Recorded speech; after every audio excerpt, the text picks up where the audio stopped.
Aidez-moi les amis, vraiment aidez-moi parce que j'en peux plus de ce Xavi, j'en peux plus de ces performances de nullards, vraiment. Je n'ai même pas eu la force de faire le débriefing après le match, rendez-vous compte que je n'avais même pas la force. J'ai commencé même à regarder le match du Paris Saint-Germain, donc alors que je vous parle en ce moment, j'ai le match du Paris Saint-Germain de l'autre côté qui passe parce que Xavi il m'ôte vraiment, il me ôte tous les mots de la bouche. Xavi est trop nul, vraiment. Il y a des moments où je ne peux pas comprendre Xavi.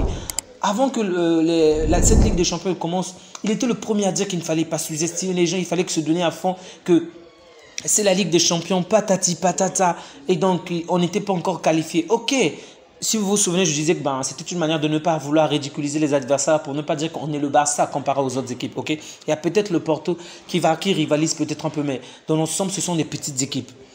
Et aujourd'hui, il est la première personne qui se permet de mettre une équipe en fait, au lieu de mettre l'équipe première afin qu'on puisse être certain de se qualifier, il met une équipe où il y a tellement de remplaçants. En plus, le niveau n'est pas bon.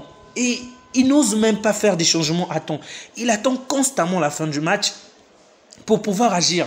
Mais qu'est-ce qui ne va pas avec Xavi? Sincèrement, j'ai l'impression qu'il a des problèmes personnels et que cela se manifeste sur le terrain parce que je ne comprends vraiment pas Xavi en ce moment. Sincèrement, je ne comprends pas Xavi.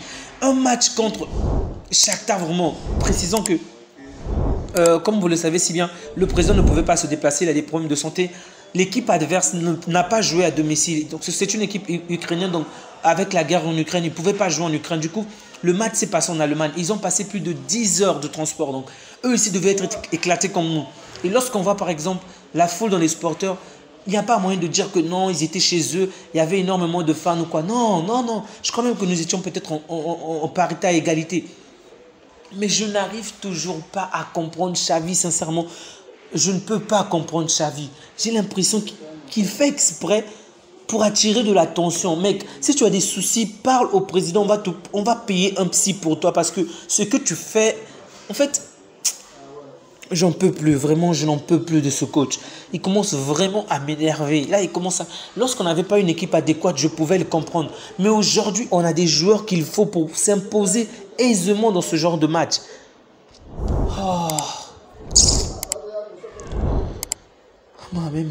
Sincèrement, je ne sais vraiment pas quoi dire. J'aimerais citer des joueurs que je n'ai vraiment pas trouvé à la hauteur, mais que dire? Ce sont les mêmes trucs qui se manifestent depuis un certain bout de temps.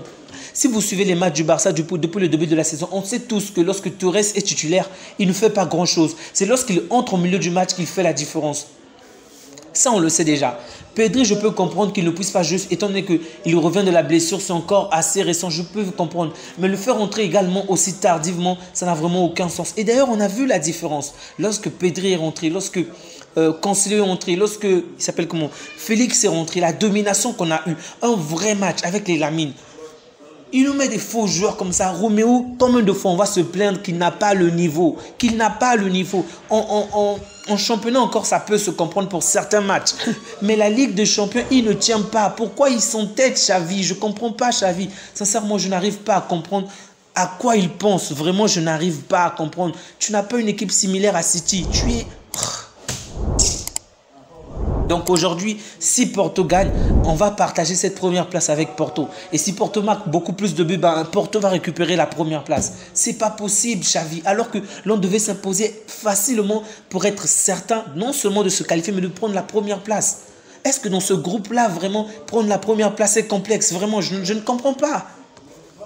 Et rien ne nous garantit que nous allons battre Porto au match retour. C'est vraiment ça le souci. En Antwerp, encore ça va, mais Porto, rien ne nous garantit que nous serons en mesure de battre Porto.